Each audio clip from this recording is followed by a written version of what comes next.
Uthi bewazi nje isimo somzimba wakho yindlela abantu abakubuka ngayo. Ubukhulu bomzimba bungakwenza uhlale ukhathele, uhluleke na ukusebenza, uhlale ujulukile, kugcine sekunephunga elibi emzimbeni wakho. Uma kunjalo, thola iBody Shape Care kababudokotela unciphe kahle emzimbeni. Umzimba wakho ungalengi kodwa unciphe ngendlela efanele umzimba wakho. iBody Shape Care kababudokotela iyatholakala eThekwini noma ushayele ku-082 459 1816 noma ku-063 689 8922. Khumbula, isimo somzimba wakho singalungiswa iBody Shape Care kababudokotela. Siyabingelela babudokotela bawesizwe bawujabulela ugqoke isigqoko esibizayo.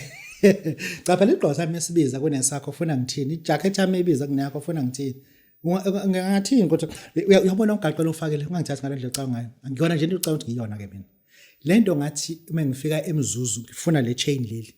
Kwathiwa lento ngazuyithola eNkatha Bay. And I traveled to Ankatha Bay. Ngafike ngayithola. Ngabuya namhlanje ngigqokile.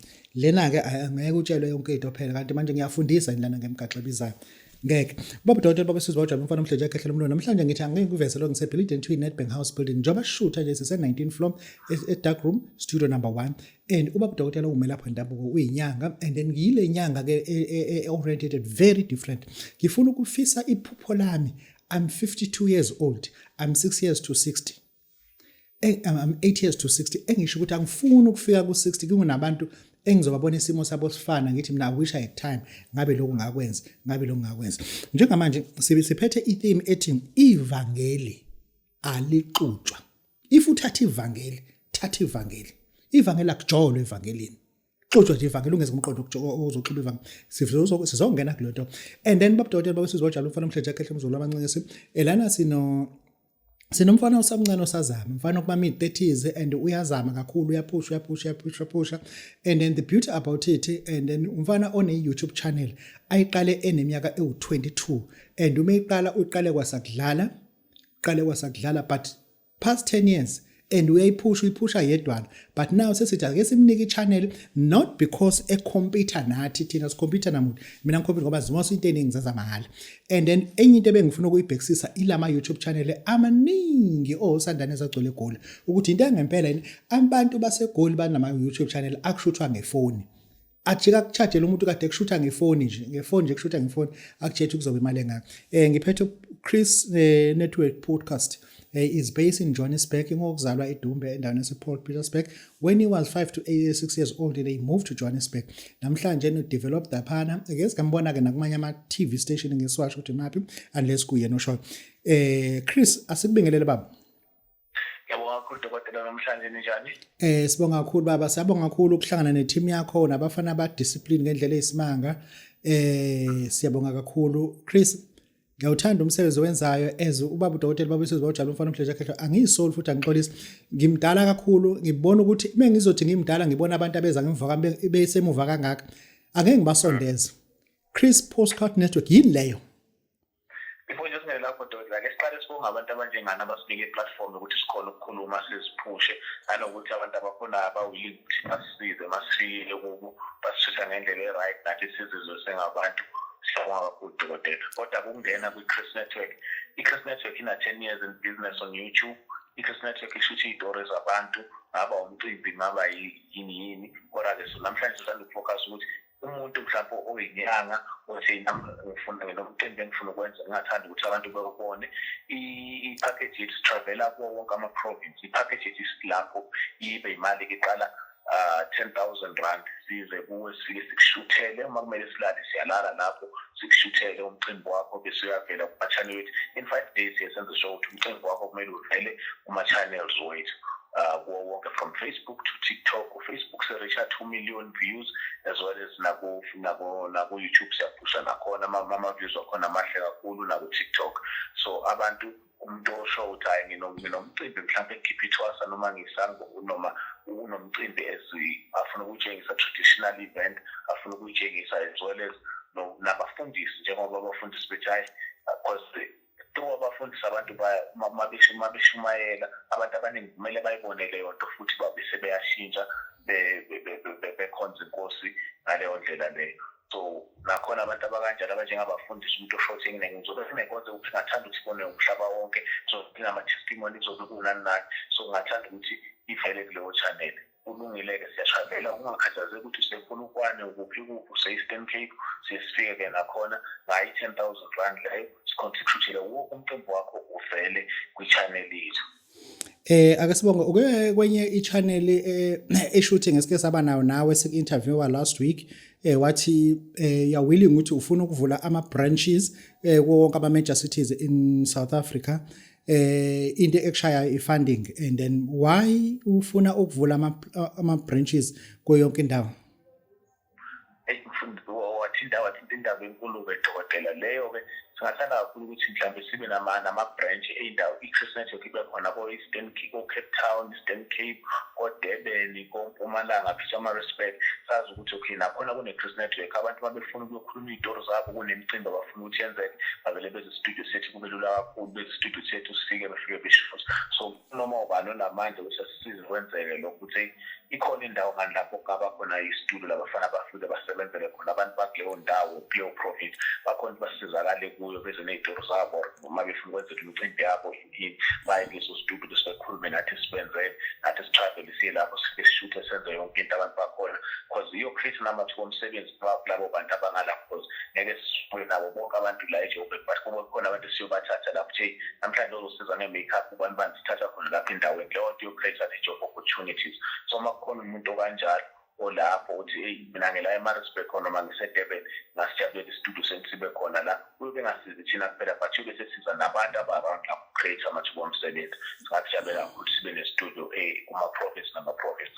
Mesikhuluma ngestudio kunani studio yini oyifunayo studio ongafisa ukuthi umuntu okuxhasayo angabe kuthengela ini ngoba angiyifuni le mali nika imali umuntu avesana ahambe olungisa imoto. Mesikhuluma ngokuthi ufuna into ze-studio yini oyifunayo? Iqiniso lodokotela once indawo ifuna i-studio ama-light ama-mic kanjalo nama-camera once abanalezo zinto then siyakhona ukuthi umsebenzi uyaqhubeka. Awusinike inamba khehla abazokuthola kuyona? Inamba esitholakala kuyo is 072 le number itholakala ku-WhatsApp uyayifonela futhi is 072 93 46 347. Ukuphi nendawo eGoli? NgiseSoweto eDobsonville. Umgaqo wethu is Wilford Street. Wilford Street. Yes. Ubaba uDokotela baba sizibawujabulele sibonga kakhulu Chris Podcast Network siyabonga. Ubaba uDokotela baba sizibawujabulele umfana omhlenje ekhehla umzulu wami.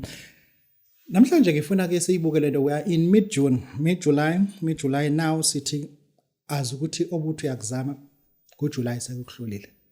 Ngeke futhi lento obuyizama nje kuJuly ngeke ikusebenzela ngoAugust. Ngeke isakusebenzela ngoAugust ngoba uSeptember uvese uzokungcwaba. Ngifuna ukuthi wehlisa umoya wehlisa pride ngikunikeze isigubhu uphathe just 12,000. Ngikunika isigubhu lesigubhu sifakele iCoca-Cola. Sifakele iCoca-Cola lesigubhu khona into ezoshintsha kuwena. Lento kade inzima kangaka iCoca-Cola izofika ishintsha yonke le nto le. Awukho udrink ophuza njenge Coca-Cola and awukho udrink othirsty uma uwaphuza iCoca-Cola iglass kodwa usuku right osayina ke bangaphuza abanye but wona because highly caffeinated siyayazi lento esifake lapho ukuthi idle caffeine kanganani yenza ukuthi lento wena oyifunayo noyenzayo ibe more caffeinated and more thirsty ngayo and any business that you are doing as long abantu beyazi and they'll rather prefer wena kunokuthi baye wena ngoba ungangena e-tech shop uzothenga ukuthi ngicela ngiphe nekali lecoke but asinayo icoke ukuthi anayo icoke ayemesithi yekaka usiyothenga la khona icoke engizama ukusho ukuthi ngoba ngikunika lento ngamabomu ngiyayazi into engiyifake phakathi ngiyayazi angifuni ungifonele ungifonele ngiyayazi into engiyifake phakathi njengoba ngiyifakele nje idle iCoca-Cola why ngithi abantu abeze no 12,000 bathathe lesigubhu anginaso isigubhu sa 12,000 I'm helping you kaze ngibe nesigubhu sakade ngaqala ukuthi sebenza 22 ngenza umsebenzi obulapho omnyanga kaze ngibe nesigubhu sa 12,000 kodwa namhlanje ngikunikela ukuthi ukususele intuli lezi bese kunemali ukuqhubeka enye into edala lokho ngifuna siyibheke lento ukuthi what is poverty. Poverty is a spirit on its own that invoke as your enemy that is very very adversary. Poverty is a spirit that is Latin. It is in Latin, but it's Satanus. It is adversary. Iphikisana nento wena ufuna ukuya kuyona. I-poverty iphikisana nento ofuna ukuba kuyona. Uma sekuzosa i-poverty yenza ukuthi kubande kakhulu. If usuzofika yenza ukuthi kugcwala amanzi emadolweni. Umuntu ozokusiza wenza ukuthi i-poverty uvese nobe offended kuyena ungafuni ukukhuluma naye. Athi ayeka bengithi ngizokusiza. Ibuye lethi yazi ngabe ngizehlisele umuntu ngabe ungisizile. I-poverty is very spiritual and it speaks to you every day. I-poverty it eats our nako ke funa ngifundise futhi. I-poverty is a spirit that eats. Iyadla.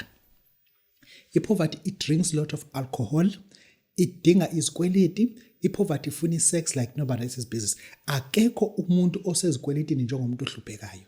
Ekubona ukuthi umeboleka imali ngapha uzophuma ehluphe kanti ile spirit sika Draco esimphushela ukuthi akabe poor and poor and poor. Abantu awu understand ngizokutshela nje kodwa uyi understand yeka ngoba uyi understand. Kunabantu abanama credit card awu3 Standard Bank, Absa, FNB banama credit card awu3 labantu and those people are poor. Mina ngine credit card engayinike ko FNB ino 31,000 la manje khona. Ngoba into engiyisenzela ama toll gate kuphela. Engisho ukuthi ngifuna ukuthi wazi ukuthi poverty is a spirit that fights with you like nobody else. All I want you to understand and agree that you are dealing with a spirit that is alive, a spirit that controls you, the spirit that separates you with best people, that spirit that hinders you to get a better job compared to what you are. Ngifuna umulwa nepoverty, ulwe nepoverty like apartheid. Ngifuna mina ungathumulwa nepoverty, ulwe nepoverty as if ulwa nodadweni. Udadweni menilwa nilo ngamakhwishini endlini. Ususukulwa nodadweni lapho ukushanga amakhwishini athi fuza kuhamba dot. Uthi hayi sisi ngizobe kubona uhambe because usisi wakho uxoshile that is how udadweni elwa ngami. But umulwa nepoverty. Hamba ungakhele ikheji yabo le cage lesofika sifaka inkukhu lapha eyiqhude sakha ikheji sifaka inkukhu eyiqhude mase nginika umuthi ngithi mina faka ukudla kwenkukhu ufaka amanzi uvuthuzele lo muthi lapha phakathi usho lento wena oyifunayo kule nkukhu ukuthi njengoba iphuza lamanzi this is what you want empilweni yakho ofuna ukuthi ishintshe ngoba ngifuna mina sikhulumelana ngepoverty sikhuluma ngama instruments that you can use to eject it. Igama lithi eject, I understand I have to explain it. Madoda ngiqale phansi. Igama lithi eject alisho ukuthi coming out. Igama lithi eject lisho ukuthi forcing yourself out without an intention to go back. Angiqale phansi. You are forcing yourself out without intention to come back. Yabona ibhano lamasosha linesitha eyodwa ngapha nesitha eyodwa ngapha onesitha eyodwa ngapha nesitha eyodwa ngemuva la kunento ekuthiwa i-eject button uma ecindezela la kuphuma igas la kuqhumeka isilingi laphezulu iglass levalile and aphume we are ejector because akasena inhloso ukuqhubeka bekule bhanoyi that is ejection ngisho ukuthi nawe ke menginika lento ufuna ukuthi uphume kwi-poverty without intention to ever go back. This is baba udokotela lento angizokufuna ukuthi ngidabukise ngam but ufuna ngikutshele nje kahle wazi ukuthi ezinye izinto wena uyazenza but uba too emotionally uzuye esontweni ufika esontweni uzophuma late esontweni because you're trying to be emotional so that God will feel sorry for you. There's rubbish. It never happen. It will never happen. It will never happen. Ngifuna wazi ukuthi ipoverty ayina ndaba ukuthi usuqwa kanjani. And then we have to understand that stop being emotionally because you're trying to attract money. We're trying to attract money. Njoba udayise beach, ungafiki ngo6 ekseni uzohamba ngo7 ebusuku. Ucabanga ukuthi ngoba uqale early because iconcept yonke yakho i-wrong. You're too emotional kanti ipoverty is emotional. Ayina ndaba nokuthi wena emotional. Imi ndawonye. Ikuthi nje wena ikubambile and futhi ayikudedeli unless wenza izinto ngendlela ehlukile as long usaqhubeka kanjeni ngoba angifuni ukuthi ngikhulume lana as if ngikhuluma ngento ezothi uma udabukisa uthandaze ukuze kuvele isigodi la ugoqe khona kunabantu abaphuwa by far abapractice iIslam abanamabala amnyama la isiphongweni abanginqinda phansi enhlabathini ukuze kube nesigodi lana ungadlala khona umayibhuli ngoba betshela ukuthi Allah will listen to them if bemba isiphongo bemba umhlabathi ngesiphongo. uNkulunkulu is not like that. uNkulunkulu is not tuned about your bending. You can bend as much as you want to and nothing will ever happen unless you are lazy, you are not doing the job properly. And kunezinto ezibeke phambi kwakho ezimandate that you have to do. And then ngifuna ngikusho lokho, your prayer as a Christian, as a person who practices Islam, we have to understand that it must be accompanied by the actions. Asiqale phansi, umthandazo wakho awulandelwe izinto ozenzayo ezinhle. As much as you are praying, it's a beautiful thing. And you have to understand what is a prayer means. It's a model of communicating with Allah or Creator or Supreme God. That's all. It's a model. It's like phoning God, telling God, requesting God, but through a prayer. But your prayer must be followed, must be accompanied by good deeds. Then after, prayer kukhona into ezoyenza. Frankly speaking, akuzona izinto wena ocabanga ukuthi zizokwenzeka. Lento ngisafuna ngeke ngiyikhulume nje ngiyibhekise nakubona abazalwane, ikakhulukazi amadoda kaNkulunkulu aphathiswe ivangeli. Kunamadoda kaNkulunkulu ambethe ingubo njengobungcwele. Imthandazo yawo ehamba ngamafu njengenqola. Awu understand. Kunamadoda kaNkulunkulu aphathiswe imfihlo zonke zezulu akuzona. But all they cannot tolerate is to tell people the truth about evangeli. Evangeli alixutshwa na lutho. Ayikho into ozoyenza to assist uNkulunkulu.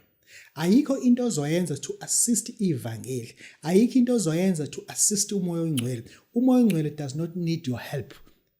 You need help from umoya ongcwele. You need help from uNkulunkulu. Engisho ukuthi abazalwane abafundisi, they just have to come out strong. Noma ngaba nabazalwane abawu2, noma ngawuyena nomkakhe abasenkonzweni, as long they tell people the truth ukuthi leli ivangeli kunabantu abalifela, because they refused ukwenza lento nena namhlanje enkonzweni eniyenzayo. Kunabantu abalifela, and because baboshwa bakopolotwa amehlo because they refused ukwenziswa lento nena eniyenza ngamabomu ningasaphoqa umuntu. Kunabantu namhlanje abazipenda ngama-tattoos knowing very well that they are the children of God. And abafundisi, because of mess, abafuni ukuthi balahlekelwe labo bantu because of ipower abanayo ebandleni. Yabona umfundisi the day driver imoto umuntu ogcwele ama-tattoo yonke indawo. Lo umfundisi will never say something about tattoos. Will never say anything about that. The day umfundisi ehlala kwi-estate erentelwa i-drug dealer, that person, umfundisi, will never talk bad about drug dealers that are using isonto as a money laundering portal. Engisho ukuthi ilezi zinto lezi efuna abafundisi bazimele. Kungcono ugodole nokugqoka ingubo enamazenze ngoba izokuncinza one way. Abantu bethu ngoba umbethe nje wangaba comfortable, kanti ugodolisa lento oyifakile inamazenze. Inamazenze ke into ozothi uma uyithathile but uconsider ukuthi this thing is haram in Arab. As long if it's haram, it will never make you comfortable. As long if it's haram, it will never make you holy. Engisho bafundisi madoda kaNkulunkulu baphathiswa bemfihlo zenkosi, asilikhuluma iqiniso sizinyanga. Niyalidalutha ivangeli ngoba nifuna ukuplease thina sizinyanga nosoba nabangani. Thina we don't have to beg ukuthi sibe abangani nabafundisi. If ningasitshela iqiniso, thina sonitshela nina iqiniso. If nina nisaba ukuthi nisitshela iqiniso izinyanga, thina asisaba ukuconversa ukuthi lento eniyenza kubantu benu, it is wrong. Iyona nto le eyenza ukuthi amabandla agcwale but agcwele abantu abaweak. Weak people. Very few people abakwazi ukufasta. Very few people who want to intercessor. The rest are just the majority.